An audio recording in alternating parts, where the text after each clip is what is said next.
আসসালামু আলাইকুম। মোনাজাত মানে আল্লাহর কাছে একান্তে কথা বলা। আর যে কাজে আল্লাহর সাহায্য চাওয়া হয় সে কাজে কখনো কখনো বাহ্যিকভাবে ব্যর্থ হলেও এর ফলাফল আল্লাহ তাআলা অন্যভাবে দিয়ে থাকেন। হয়তো আমাদের কোনো গুনাহ মোচন করে দেন কিংবা কোনো বিপদ থেকে বাঁচিয়ে দেন। তাই মোনাজাত আমাদের সঙ্গী হলে আমরা কখনোই ব্যর্থ হব না। মোনাজাত একটি ইবাদত ও পবিত্র কুরআনে ইরশাদ হয়েছে, তোমরা আমাকে ডাকো, আমি তোমাদের ডাকে সাড়া দেব। মোনাজাতের আদব।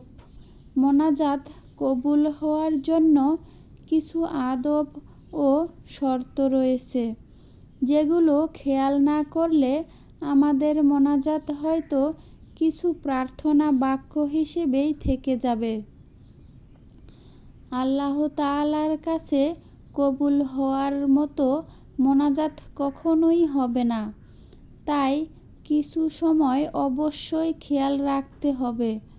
যেমন শুরুতে দুনিয়াবি সব চিন্তা থেকে নিজেকে খালি করে পবিত্র মনে আল্লাহর দিকে মনোনিবেশ করতে হবে। 2 হাত তুলে প্রথমেই আল্লাহ তাআলার প্রশংসা করা ও নবী সাল্লাল্লাহু আলাইহি সাল্লাম এর ওপর দরুদ শরীফ পাঠ করতে হবে। এক্ষেত্রে দরুদে ইব্রাহিম পড়াই উত্তম। নিজের সব গুনাহ আল্লাহর কাছে স্বীকার করা এবং আল্লাহর বরত্ব ও মহত্ব বর্ণনা করা। প্রথমে মা বাবা, ভাই বোন, আত্মীয় স্বজন ও সব মুসলমানের জন্য ব্যাপকভাবে দোয়া করা। তারপর নিজের প্রয়োজন অত্যন্ত কাকুতি মিনতির সঙ্গে আল্লাহর কাছে তুলে ধরা। আল্লাহ তাআলাকে তার শ্রেষ্ঠ নামগুলো ধরে ডাকতে হবে, যেমন ইয়া রহমান, ইয়া রাহিম, ইয়া গাফুর, ইয়া শাকুর। নিজের দোয়া কবুলের জন্যও দোয়া করা। সর্বশেষ আমিন বলে এবং নবী সাল্লাল্লাহু আলাইহি সাল্লাম এর ওপর দরুদ শরীফ পড়ে মোনাজাত সম্পন্ন করতে হবে। মোনাজাতের বিশেষ সময়। মোনাজাতের জন্য নির্ধারিত কোনো সময় না থাকলেও কিছু কিছু সময় মোনাজাত করা উত্তম। এ সময় মোনাজাত করলে আল্লাহ কবুল করে নেন, কারণ তখন কবুল হওয়ার সম্ভাবনা বেশি থাকে। যেমন আজান ও ইকামতের মধ্যবর্তী সময়ে মোনাজাত করা। এটি একটি দোয়া কবুলের বিশেষ সময়। হযরত আনাস রাদিয়াল্লাহু তাআলা আনহু থেকে বর্ণিত এক হাদিসে নবী সাল্লাল্লাহু আলাইহি সাল্লাম বলেছেন, আজান ও ইকামতের মধ্যবর্তী সময়ের দোয়া আল্লাহ তাআলা ফিরিয়ে দেন না। হাদিসটির উৎস আবু দাউদ, হাদিস নম্বর 521। সেজদায় থাকা অবস্থায়ও দোয়া কবুল হয়। এটি দোয়া কবুলের উত্তম সময়, কারণ এই সময় বান্দা আল্লাহ তাআলার অতি নিকটে থাকে। নবী সাল্লাল্লাহু আলাইহি সাল্লাম বলেছেন, বান্দা তার রবের সবচেয়ে নিকটবর্তী থাকে সেজদার সময়। সুতরাং তখন তোমরা বেশি বেশি করে দোয়া করো।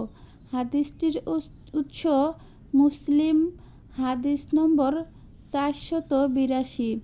রাতের মধ্যভাগে এবং রাতের শেষাংশের দোয়া আল্লাহ তাআলার অনেক প্রিয়, কারণ তখন আকাশ থেকে আহ্বান করা হয়, আছে কি কোনো প্রার্থনাকারী যার প্রার্থনা কবুল করা হবে? আছে কি কোনো প্রয়োজনগ্রস্ত যার প্রয়োজন পূর্ণ করা হবে?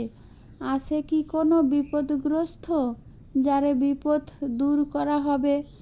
এভাবে আহ্বান করা হয় ফজর পর্যন্ত। তখন কোনো মুসলিম ব্যক্তির দোয়া আল্লাহ তাআলা কবুল করেন। হাদিসটির উৎস ইবনে মাজাহ, হাদিস নম্বর 1388। জুমার দিন ইমাম সাহেব মিম্বরে বসার পর থেকে নামাজে দাঁড়ানো পর্যন্ত সময় এবং আসরের পর থেকে মাগরিব পর্যন্ত সময়গুলোতে দোয়া কবুলের সম্ভাবনা খুবই বেশি থাকে। আল্লাহ তাআলার কাছে বান্দার কোনো দোয়াই বিফলে যায় না। তাই দোয়া কবুল হয়নি বলে অস্থির হওয়ার কোনো কারণ নেই। হতে পারে এ দোয়াটি কবুল এখন না হলেও পরবর্তী আখিরাত জীবনে কবুল হবে, অনেক ইচ্ছা পূরণ হবে। আমাদের ভিডিওটি ভালো লাগলে লাইক দিন, সাবস্ক্রাইব করুন। ধন্যবাদ সম্পূর্ণ ভিডিওটি দেখার জন্য।